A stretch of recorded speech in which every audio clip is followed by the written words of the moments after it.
नमस्कार, सत श्री अकाल, राम राम साहब, हमारी वणक्कम प्रणाम। आप सभी का ऑल्टरनेट मीडिया में फिर से स्वागत है। मैं आपकी होस्ट गायत्री देवी। हमारे साथ जुड़े हैं lieutenant general Dushyant Singh sir और मुद्दा गरम-गरम आया है, अभी थोड़ी देर पहले ही परोसा गया है by none other than Trump. Attack on Kharg Island, जिसके ऊपर बहुत लंबे समय से बात हो रही थी कि खरग आइलैंड पे अटैक होगा, नहीं होगा, ऑन ग्राउंड ऑपरेशंस, उनके न्यूक्लियर पावर प्लांट्स, बहुत सारी चीजें।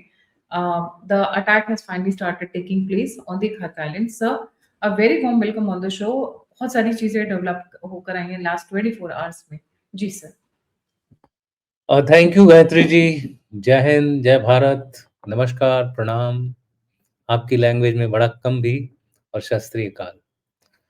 मैं आपको, आपके सभी दर्शकों को भी प्रणाम करता हूँ। सबसे पहली बात तो ये है कि ये जो अभी खर्ग आइलैंड पे अटैक हुआ है, इसका ट्रम्प की डेडलाइन से कोई लेना-देना नहीं है।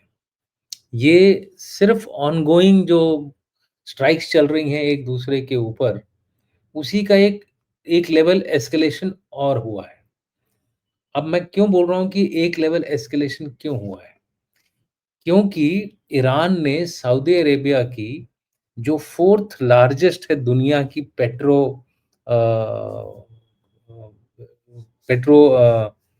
केमिकल जो बेस है, वो इसको बोलते हैं बेसिक पेट्रो। इसके ऊपर हमला किया था ईरान ने। खार्ग आइलैंड जो है, ये बेसिक इंडस्ट्रीज कॉर्पोरेशन, सबीक, ये 4th largest petrochemical manufacturer in the world है, ड्यूपॉन्ट, बीएएसएफ और सिनोपेक के बाद। सो इसकी वजह से एक लेवल एस्केलेशन करने के लिए जो ईरान की सबसे बड़ी जो पेट्रोल, ऑयल, गैस का जो एक्सपोर्ट टर्मिनल होता है, वो खर्ग आइलैंड पे है। ईरान का 90% यानी कि खाली 10% दूसरी जगहों, दूसरे पोर्ट से होता है, बाकी सारा का सारा जो टर्मिनल है, वो खर्ग आइलैंड से होता था। उसके कई कारण हैं जो आप लोगों को समझने की ज़रूरत है। सबसे पहले कारण जो है, अब मैप अगर आप मैं इसको शेयर करूँ, आप लाइए मैप को, गूगल मैप जो हाँ जी। अब आप देखेंगे जो खर्ग आइलैंड है, ये जो गूगल मैप है, सॉरी, ये गूगल मैप में जब इसको आप नॉर्थ की तरफ जाएँगी, एक ये छोटा-सा दिख रहा है आपको, मेरे मेरे जो कुवैत सिटी के राइट साइड में ईरान की तरफ बुशैर, जहाँ लिखा बुशैर, बुशैर से वेस्टर्न डायरेक्शन में अगर आप देखेंगे, तो यहाँ प ये है खर्ग आइलैंड। अब खर्ग आइलैंड जो है, इसके ऊपर पूरा का पूरा इनका टर्मिनल इसलिए है, क्योंकि ये डीप सी पोर्ट है। आप समझ रही हैं? डीप सी पोर्ट का मतलब होता है भारी से भारी टैंकर भी वो यहाँ पर आकर के अपना वो फ्यूलिंग कर स मतलब लोडिंग कर सकते हैं। तो इसकी वजह से सारा जो ट्रैफ़िक ईरान का तेल का होता था, अगर मान लीजिए हम ईरान से कोई तेल ले रहे हों, तो हमको खर्ग आइलैंड पे जाना पड़ता था। अब इसको नॉकआउट करने का मतलब ये होता है कि अमेरिका ने ईरान के इकोनॉमी के ऊपर, उसको बोलते हैं ना, उसके उसके जो जगलर वेन ही समझ लीजिए। ईरान आज तक अगर सस्टेन कर रहा था, तो वो इस खर्ग आइलैंड पे जो बना टर्मिनल है, उसकी उसकी बदौलत कर रहा था। 90% of the oil and gas was going through खर्ग island. अब आप बोलेंगे कि खर्ग आइलैंड पे पहुँचता कैसे था? बिकॉज़ इसके जो कुएँ वगैरह तो हैं, वो तो लैंड पर हैं। तो आपको बताऊँ, ये पहुँचता था थ्रू पाइप्स। पाइपलाइन्स बनी हुई हैं डीप, जिसको कि मारना मुश्किल है और वो रिपेयर भी हो जाती हैं। तो ये जो जितनी जो पाइपलाइन्स हैं, वो सारी खर्ग आइलैंड पे आती थी। वहाँ से जो ऑयल होता था या गैस होती थी, वो फिर टैंकर्स में लोड होकर के शिपिंग के लिए आगे जाती थी पर्शियन स्ट्रेट ऑफ हॉर्मुज़। ये पर्शियन गल्फ में है, अगर आप ध्यान दें, ये कुवैत के एकदम सामने है, आमने-सामने हैं दोनों। तो इसको मारने का मेन मकसद था इकोनॉमिक प्रेशर ईरान के ऊपर डालना कि भाई, हम तुम्हारा ये जो खर्ग आइलैंड है ना, वो बिना बूट्स ऑन ग्राउंड के ही तबाह कर देंगे। इसके बाद कुछ जो छोटे-छोटे आइलैंड्स हैं, उसपे उनका प्लान है कि हम अबू मूसा हो गया और 2-3 आइलैंड्स हैं केसम आइलैंड के साथ, जहाँ पर ये बूट्स ऑन ग्राउंड के द्वारा कैप्चर करके एक स्ट्रेट ऑफ हॉर्मुज़ में खोल सकते हैं। लेकिन अगर वो अब बूट्स ऑन ग्राउंड लाएँगे, नहीं लाएँगे, वो बात की बात है। तो ये एक नॉर्मल प्रोग्रेशन ऑफ एस्केलेशन हुआ है खर्ग आइलैंड पे, लेकिन एक बहुत ही बड़ा एस्केलेशन हुआ है। ईरान के लिए एक तबाही जैसा एस्केलेशन हुआ है। इसीलिए ईरान ने, अगर आप वो प्रेज़ेंटेशन दिखाएँगे, देखिए अभी आपको पर्शियन गल्फ में ये है खर्ग आइलैंड, अगर ये ज़्यादा अच्छा इमेज दिख रहा है। तो ये जो जो आपने पहले स्लाइड दिखाई थी, अगर उसमें दिखाएँगे कि ईरान ने इसके ऊपर क्यों एक्शन लिया है। उन्होंने अपने सारी बातचीत खत्म कर दी है। क्योंकि ईरान को ट्रम्प ने एक समझ लीजिए लीगली इनकरेक्ट धमकी दी है। ये ये क्राइम अगेंस्ट ह्यूमैनिटी तरह का एक स्टेटमेंट है। यहाँ तक कि कुछ शब्द ऐसे इस्तेमाल किए गए हैं, जो कि अब नॉर्मल पार्लेंस में एक प्रेसिडेंट द्वारा कहना बहुत ही मैं कहूँगा बिल्कुल ही ओछी हरकत है। ऐसी हरकत करने वाला प्रेसिडेंट कहलाने लायक नहीं है। और ये धमकी कैसी दी है? Whole of civilisation will die tonight. ये क्या समझते हैं अपने आप को कि किसी देश की सिविलाइजेशन खत्म कर देंगे? फिर उसी में बोल रहे हैं कि एक रिजीम चेंज हो सकता है। इस तरह की धमकी से किसी देश में जो कितना भी अपोज्ड हो आईआरजीसी के या ईरान के जो करंट जो वो हैं सुप्रीम लीडर हैं खमेनी, मुज्तबा खमेनी, उसको अपोज नहीं करेंगे। ये एक तरह से ईरान की अस्मिता के ऊपर वार किया गया है। फिर बोलते हैं कि 47 ईयर्स से ये करप्शन, डेथ वगैरह की बात कर रहा है। वो बेसिकली 1979 के बाद जब से अयतुल्ला खोमेनी बने थे सुप्रीम लीडर, तब से की वो बात कर रहे हैं। चलिए वो अलग बात है, उसके ऊपर हम नहीं जाएँगे क्योंकि उस मामले में हम ये ज़रूर कह सकते हैं कि ईरान अपनी पॉपुलेशन के साथ थोड़ा-सा, थोड़ा तो क्या मैं कहूँगा काफ़ी ज़्यादा एक्सट्रीम। एक्सट्रीम ट्रीटमेंट करते थे, एक्सट्रीम पनिशमेंट्स करते थे, एग्ज़ीक्यूशंस होते थे, जो कि ठीक नहीं है किसी भी एक मॉडर्न सोसाइटी के लिए। प्लस उन्होंने टेररिस्ट का सहारा लिया है, चाहे वो हमास का हो, चाहे वो हिज़्बुल्लाह का हो या हौतीस का हो, वो भी टेरर के मामले में कम नहीं थे। ठीक है? अब वो किस लिए इस्तेमाल कर रहे थे? वो इज़राइल के खिलाफ इस्तेमाल कर रहे थे।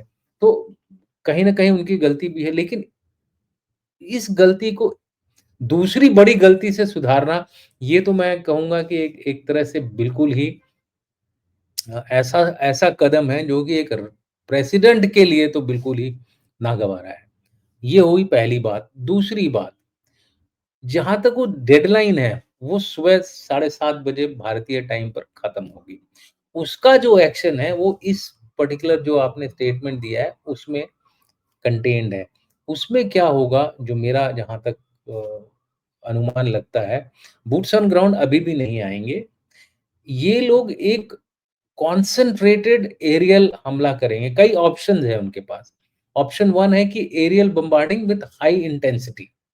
उसमें क्या होगा कि इनके जो रेलवे स्टेशंस हैं, इनके जो मिलिट्री इंस्टॉलेशंस हैं, इनके जो बाकी जहाँ पे इनको सस्पेक्टेड न्यूक्लियर साइट होने का अंदेशा है या इंटेलिजेंस है, ऐसी जगहों पे ये लोग अटैक करेंगे। और दूसरा जो मुझे लगता है, वो ऐसे इंफ्रास्ट्रक्चर को जो कि मिलिट्री जैसा लगे, इस बहाने से कि भई यहाँ से ईरान की मिलिट्री सिविल इलाके में छुप करके ऑपरेट कर रही है, तो वो सिविलियंस को भी टारगेट करेंगे। आप समझ रही हैं? कि बोलेंगे भाई इस पर्टिकुलर हॉस्पिटल में ईरान की मिलिट्री के लोग जो हैं वो ट्रीटमेंट ले रहे हैं, तो उस हॉस्पिटल को तहस-नहस कर देंगे। आपने देखा होगा स्कूल में जो हमला किया था वो भी उसी तरह का एक हमला था। तो क्राइम अगेंस्ट ये वॉर क्राइम्स का एक मैं कहता हूँ एक वॉर क्राइम्स का एक सिलसिला आपको नज़र आएगा। ताकि ईरान जो है जल्दी से जल्दी अब इनके जो 15 पॉइंट हैं, उसको मान ले। क्योंकि अब मुझे नहीं लगता कि जो ट्रम्प है, वो अपने 15 पॉइंट से पीछे हटेंगे। उसी तरह से ईरान को नहीं लगता, मुझे नहीं लगता कि ईरान भी अपने 10 पॉइंट से द 10 पॉइंट जो दिए हैं उसने एग्री डील के लिए, उससे पीछे हटेगा। ईरान ने यहाँ तक बोल दिया कि वो यूएस से डायरेक्ट बात भी नहीं करेगा। तो There were पहले channels of इस talk. नहीं, नहीं, इसका दूसरा जो रेफरेंस ये बनता है कि पहले बात कर रहा था। तो कहाँ गया पाकिस्तान का मीडिएशन भाई? वो ऊपरी खेल इधर-उधर, इधर-उधर ठीक है, लोग बोलने को बोल रहे हैं, लेकिन पहले बात चल रही थी ईरान की और अमेरिका की। वो अब उन्होंने बोला है कि हम बंद कर देंगे। तो ये अपने आप में एक ईरान का और हार्ड स्टैंस हो गया है। ईरान के लिए खोने के लिए अब कुछ नहीं रहा है। जो उनका 90% ऑयल टर्मिनल था, वो डिस्ट्रॉय हो गया। उनका तकरीबन-तकरीबन सारे मिलिट्री इंस्टॉलेशन डिस्ट्रॉय हो गए। हालाँकि जो अमेरिका की तरफ से जो स्टेटमेंट आई है, जो वॉल स्ट्रीट जर्नल और रॉयटर्स वगैरह ने जो स्टेटमेंट दी है, वो उन्होंने ये कहा है कि जो खर्ग आइलैंड पे अटैक हुआ है, उसमें किसी भी ऑयल फैसिलिटी को डैमेज नहीं किया है। ये अपने आप में भी देखिए, ये कहलाती है इंटरनेशनल डिप्लोमेसी। इन्होंने ठोका ज़रूर है।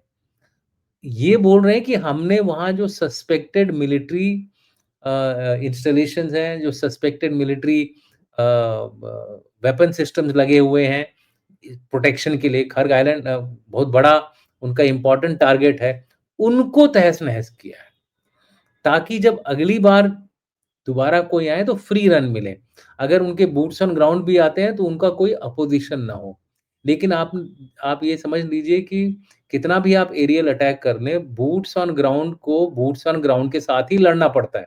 यानी उनके सिपाही अभी भी वहाँ पर मौजूद होंगे और फिर उस लड़ाई में अमेरिका की हालत खराब हो सकती है कि जैसा कि आपने इस्फ़हान के पास देखा जब उनके 3 2 सी-130s, एमसी-130s और 3 हेलीकॉप्टर, 1 बड़ा वाला और 2 छोटे वाले, 3 हेलीकॉप्टर्स को मार गिराया।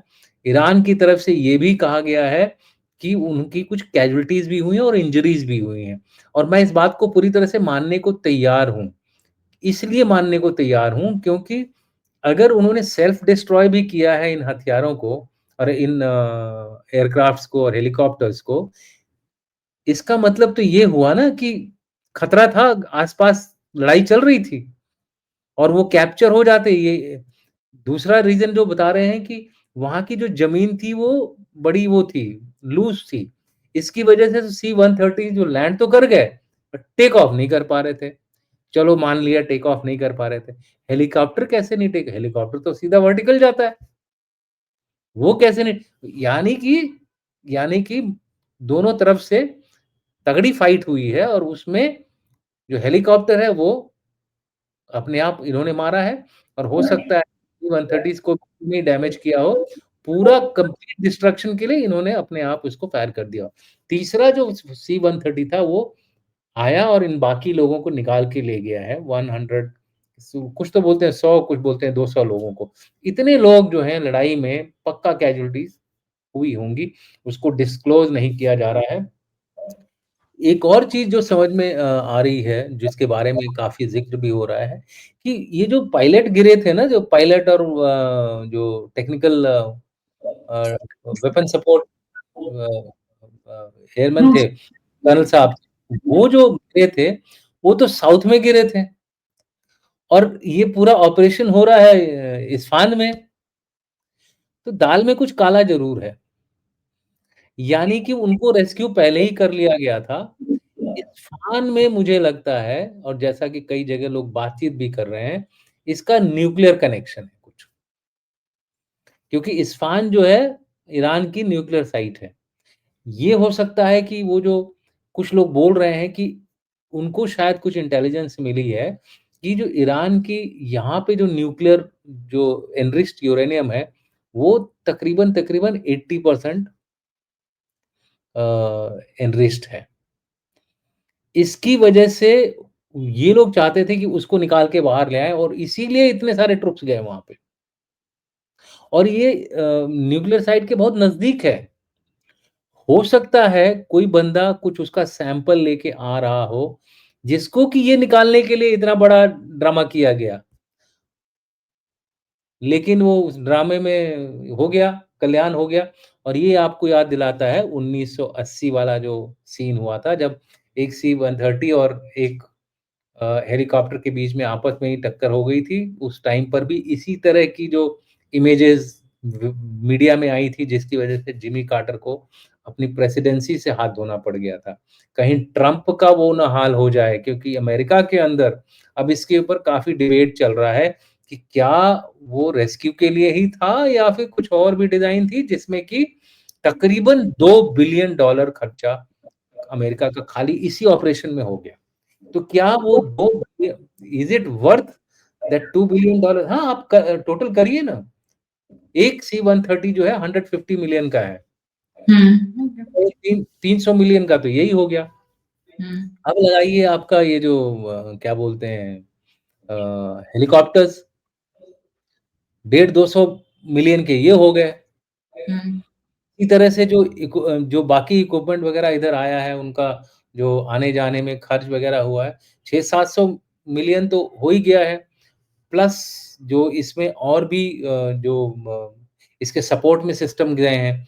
काफ़ी सारे ड्रोन्स गए थे इनके साथ, जिनको कि वहाँ पे सर्वेलेंस और बाकी काउंटर एक्शन के लिए लेके गए थे। ये सब मिला कर के कुछ लोगों का एस्टिमेट है कि तकरीबन $2 बिलियन तो आपने इसमें खर्च कर दिया।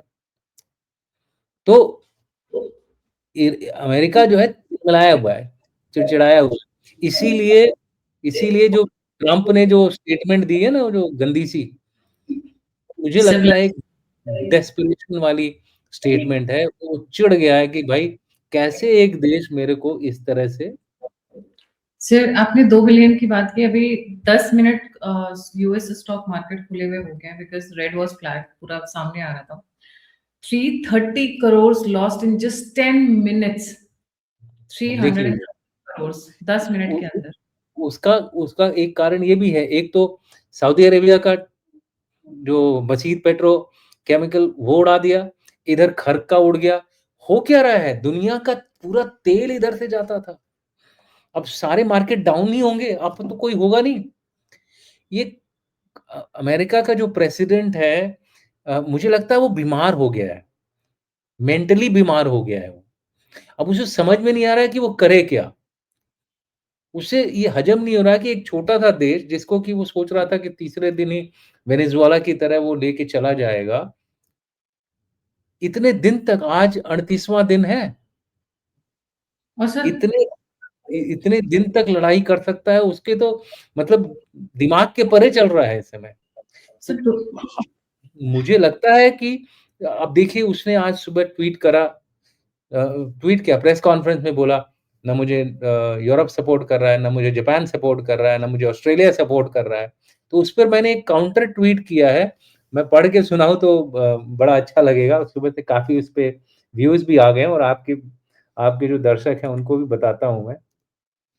ये देखिए और इसकी वजह से काफ़ी मेरे को आई थिंक एक्स न्यूज़ ने वो ट्विटर ने काफ़ी मेरे फॉलोअर्स भी उड़ा दिए हैं इस ट्वीट की वजह से। तो मैंने ये उनके जवाब में लिखा है, did the president Trump analyse why others did not help? As you sow shall you reap. जैसा बीज बोएँगे, वैसा ही आप खाएँगे। No end state, no off ramp, no onboarding friends and partners, irrational tariffs and trade restrictions, drawing wrong lessons from Venezuela, attacking a civilizational nation. I can go on. US may ultimately win, but at what cost? There are other ways to solve the problem. I rest my case if there is any. ठीक है? ये मैंने tweet किया था इस सुबह-सुबह। तो sir इसका ये एक और दूसरा साइड भी आ गया है, जो मैंने आपके साथ भी शेयर किया था। द नेटो हैज़ फॉलोन वो तो है ही है। वही मैं कंप्लीटली बता रहा हूँ। वो जब बोला उन्होंने कि यूरोप नहीं मुझे सपोर्ट कर रहा है, उसी समय नेटो हैज़ फॉलन हो गया था। भाई सब लोग देख रहे हैं कि भाई ये बड़ा इरैटिक हो गया है। कभी बोलता है 10 दिन की मैं मोहलत दे रहा हूँ, फिर सडनली बोलता है 5 दिन की, फिर बोलता है अब 48 आवर्स की दे दूँगा। अब 48 आवर्स खत्म होने जा रहे हैं कुछ घंटों में। उसके बाद ये क्या करेगा? नेक्स्ट जो इम्पोर्टेंट चीज़ है, इसका असर किस पर पड़ रहा है? इसका असर पड़ रहा है इनकी मिलिट्री फोर्सेस पे। अब आप मान के चलिए पिछले 1 साल में इन्होंने करीबन 14 मिलिट्री ऑफिसर्स को या तो फोर्सिबली रिटायर करा दिया है, या प्रमोट नहीं किया है, या फिर उनको निकाल दिया है। सबसे ज़्यादा बड़ा जो चौंकाने वाला काम जो इन्होंने किया था, वो अभी-अभी इन्होंने अपने चीफ्स ऑफ स्टाफ को जो है उनको निकाला। वो जो है वो बहुत बड़ी बात है। तो मुझे लगता है कि ऐसे में इन्होंने क्या किया देखिए, general Charles CQ brown, chairman joint chiefs of staff and the second black officer in the role in same period 6 top level officers were removed। यानी कि एक ब्लैक ऑफिसर को भी इन्होंने, जो कि chairman joint chiefs of staff थे। Colin Pavel भी इस पोजीशन में थे किसी पहले जो इराक वाली लड़ाई थी, उनके साथ ऐसा नहीं हुआ। उसके बाद admiral Lisa Franchetti, chief of naval operations, first woman in that role, उनको निकाल दिया। ये सब लड़ाई के दौरान हो रहा है ये। तुलसी जनरल कबाड़ भी सुनने में आ रहा है कि निकाल चुके हैं, हाँ, ऑफिशियल आगे भी सुनने में आ रहा है तुलसी कबाड़ के दौरान भी। अभी तक उनका अनाउंसमेंट नहीं है, बट ये तो अनाउंस कर दिया ना इन्होंने, निकाल भी दिया उनको। General James Slife, vice chief staff of air force, navy नहीं छोड़ा, आर्मी नहीं छोड़ा। टॉप जज advocate, senior lawyers of the army, navy and air force, उनको निकाल दिया। General Tim Haugh, cyber command, vice admiral Shoshana Chatfield, US admiral at NATO, lieutenant general Jeffrey Kruse, head of the defence intelligence. अपने अपने defence intelligence agency के बंदे को ही निकाल दिया आपने। अदर सच और कोस्ट गार्ड के लोगों को, कई लोगों को इन्होंने निकाला है। उसकी गिनती करें तो लोग बोलते हैं कि दर्जन से ऊपर लोगों को इन्होंने निकाल दिया है। अब इनकी मिलिट्री क्वेश्चन कर रही है कि आप लीगल ऑर्डर नहीं दे रहे हो उनको। हाँ, you have to give legal order. Military अब बोल रही है कि हम कॉन्स्टिट्यूशन की रक्षा करते हैं, कॉन्स्टिट्यूशन के लिए काम करते हैं, ना कि किसी एक प्रेसिडेंट के लिए काम करते हैं। इस तरह की बातें जो रूमर्स घूम रहे हैं अमेरिका के अंदर, इनकी मिलिट्री के अंदर, तो जो भी कार्रवाई इनकी मिलिट्री कर रही है, that they are doing with a lot of difficulty. हो क्या गया है, सीनियर लीडर्स को ये समझ नहीं आ रहा है कि अपने जूनियर्स को किस तरह से बताएं कि आपको ये गलत काम करना है। और जूनियर लीडर्स बोल रहे हैं भाई, हमारे सीनियर लीडर्स, जूनियर जो कमांडर्स हैं और या फिर जो टैक्टिकल लेवल कमांडर्स हैं, वो बोल रहे हैं यार हमारे बंदों में दम नहीं, क्या they should stand up and tell that Peter Hegseth that you are doing something wrong. तो इसके अलावा जो सबसे बड़ी जो इन्होंने गलती करी है, वो मेजर जनरल, मैं नाम भूल रहा हूँ उनका, उनके जो चैपलिन होते हैं ना, चैपलिन जो जैसे हमारे यहाँ पंडित जी होते हैं, उनके जो चैपलिन्स के बॉस होते हैं, एक वो मेजर जनरल होते हैं, जो पूरी आर्मी का जो कैथोलिक या जो भी चर्च फॉलो करता है जवान, उसकी वो लोग उनको स्पिरिचुअल गाइडेंस, स्पिरिचुअल प्रेयर वगैरह कराते हैं, संडे प्रेयर, इस तरह की चीज़ें कराते हैं। वो एक तरह से उनका मोरल और साइकोलॉजिकल, मेंटल जो मेकअप होता है, उसको स्ट्रॉन्ग बनाते हैं। उस उसके बॉस को भी निकाल दिया, अभी लड़ाई में। अब आप देखिए, लड़ाई में सबसे ज़्यादा भरोसा एक सोल्जर किस पे करता है? भगवान पे। जो भी भगवान हो उसका, उनका भगवान अगर ईसा मसीह जो सन ऑफ द गॉड थे, उनके ऊपर है। अब उसके ही एक एपेक्स बंदे को, लीडर को आपने रफ़ा-दफ़ा कर दिया जी। इसका असर एक जवानों पे कितना पड़ेगा? लीडर्स पे कितना पड़ेगा? सीनियर ऑफिसर्स पे कितना पड़ेगा? और राइट। ये बात मान के चलिए कि सारी आर्मीज़ वर्ल्ड की armed forces, they all believe in spiritual, mental health, through God. Right. उस जी। गॉड के मैसेंजर को आपने इस तरह का काम कर दिया, तो कहाँ से आपको मोरल और मोटिवेशन रहेगा? तो ये सारी खिझ जो है ना, इसको बोलते हैं ना चिढ़, चिल्लाहट, ये अब अमेरिका के जो प्रेसिडेंट हैं, उनके अंदर भरी हुई है। इस वजह से आप देख रहे हैं कि इस तरह की स्टेटमेंट्स आ रही हैं और कई लोग तो ये भी बोल रहे हैं कि इनकी एक्चुअली हेल्थ भी चेकअप की ज़रूरत है, इनकी हेल्थ बीच में ठीक भी नहीं थी, ऐसे रूमर्स आ रहे हैं और मुझे लगता है कि जिस तरह से ये बोल रहे हैं, हो सकता है वो सही भी हो बात।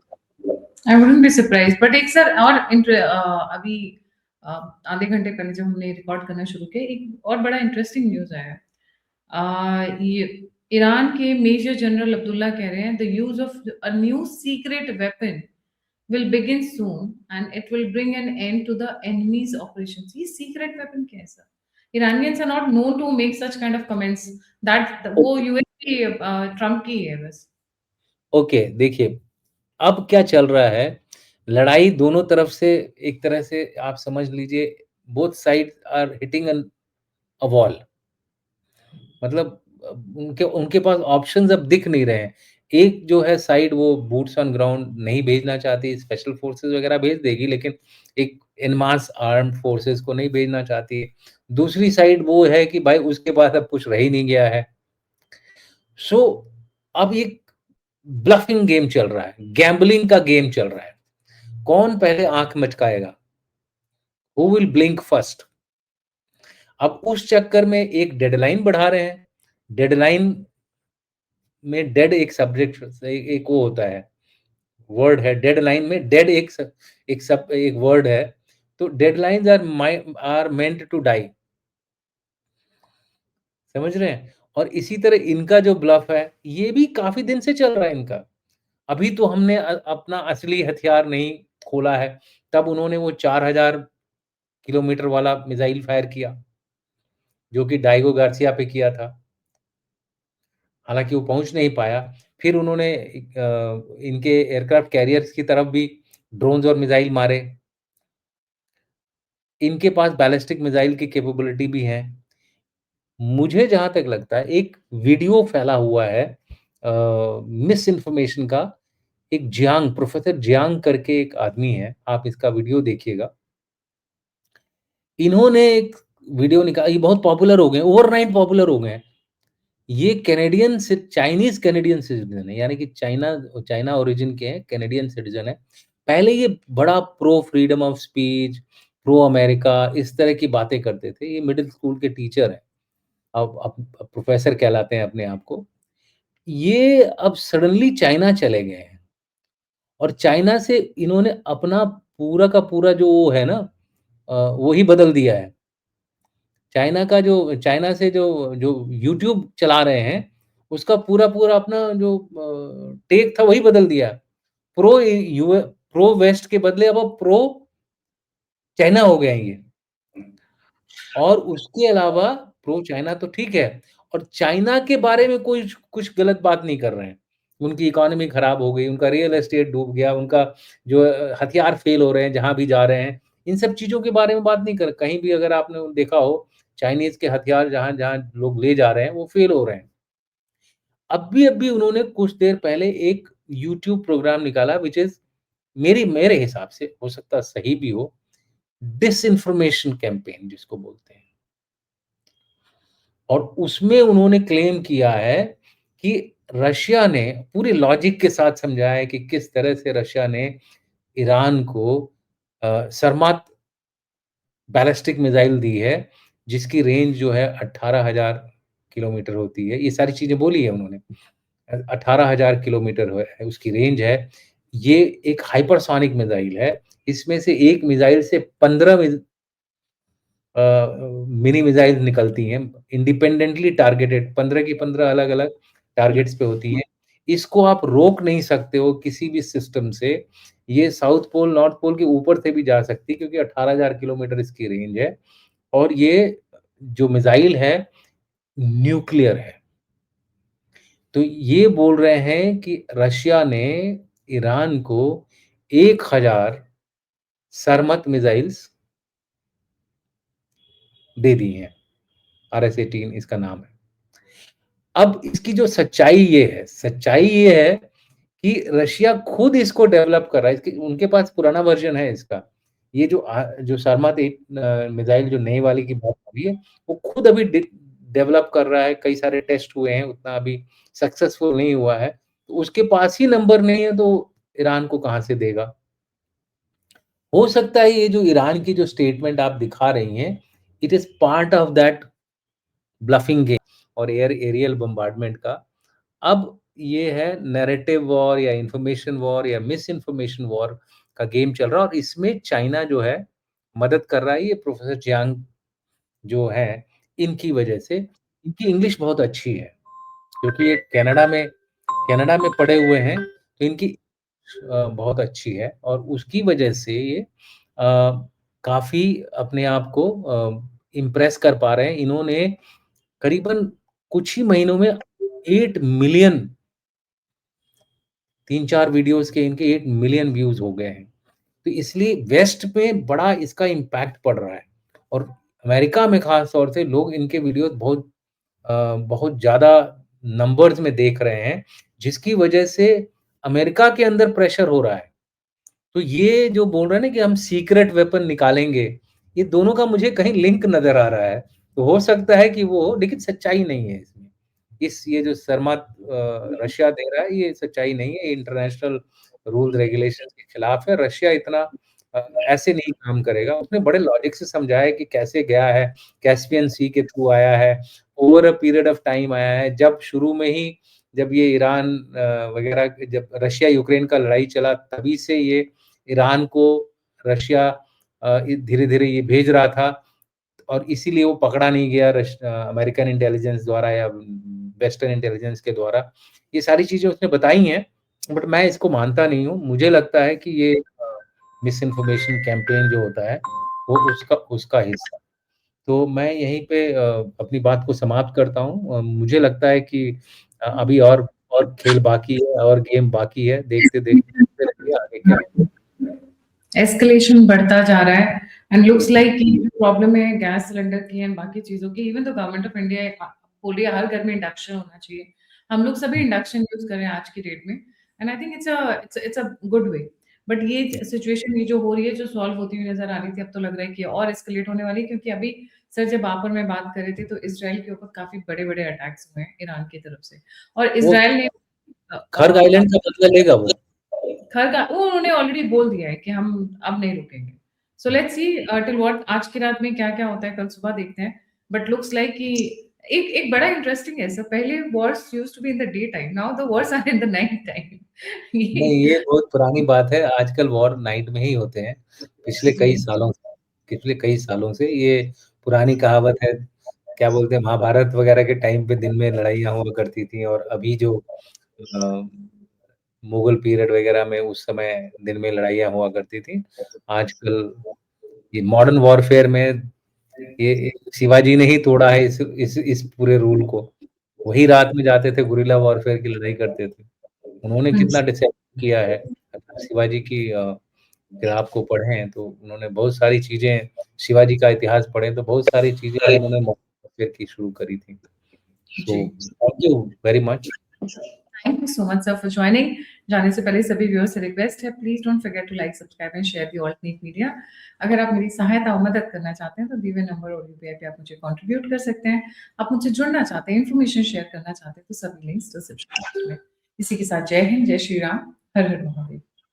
जय हिंद, जय श्री राम।